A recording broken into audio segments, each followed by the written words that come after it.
Iran के राष्ट्रपति इब्राहिम रईसी और विदेश मंत्री की हेलीकॉप्टर क्रैश में मौत के बाद कई देशों ने दुख जाहिर किया है और ईरान के साथ इस दुख की घड़ी में खड़े रहने की बात भी कही है।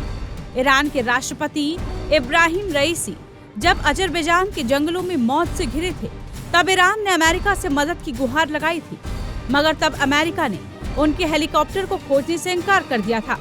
हालांकि अब अमेरिका ने मदद न देने के पीछे की वजह बताई है। अमेरिका की तरफ से कहा गया है कि ईरान ने हेलीकॉप्टर क्रैश के बाद उनसे मदद मांगी थी।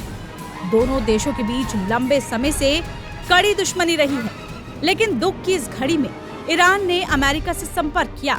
अमेरिका ने ईरानी राष्ट्रपति इब्राहिम रईसी की हेलीकॉप्टर हादसे में हुई मौत पर संवेदना प्रकट की है।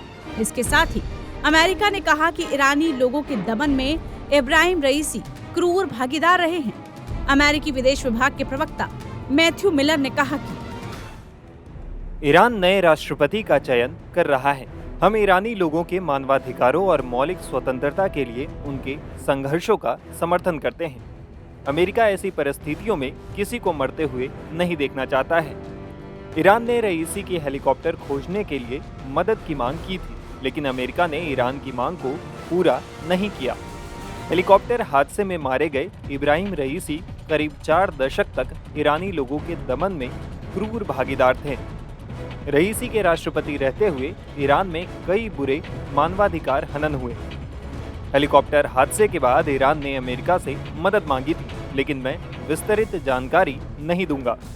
सैन्य कारणों की वजह से अमेरिका ईरान की मदद करने में असमर्थ था, इसलिए ईरान को सहायता नहीं दी गई। रईसी की मौत से ईरान के प्रति अमेरिकी रवैये में कोई बदलाव नहीं आएगा। दरअसल रविवार को ईरान के राष्ट्रपति इब्राहिम रईसी एक बांध का उद्घाटन कर अजरबैजान गए थे। राजधानी तेहरान से लौटते समय ईरान के उत्तर पश्चिमी क्षेत्र में उनका हेलीकॉप्टर क्रैश हो गया था। घटना के दौरान मौसम काफी खराब था। यह हादसा अजरबैजान के ऊंटी पहाड़ियों के बीच हुआ था। इस हादसे में ईरान के राष्ट्रपति के साथ विदेश मंत्री और अन्य 7 लोगों की मौत हुई है।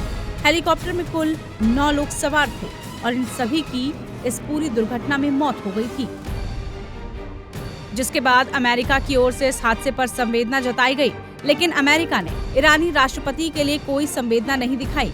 राष्ट्रीय सुरक्षा परिषद के प्रवक्ता ने कहा कि एक ऐसे शख्स थे जिनके हाथों पर बहुत खून लगा था।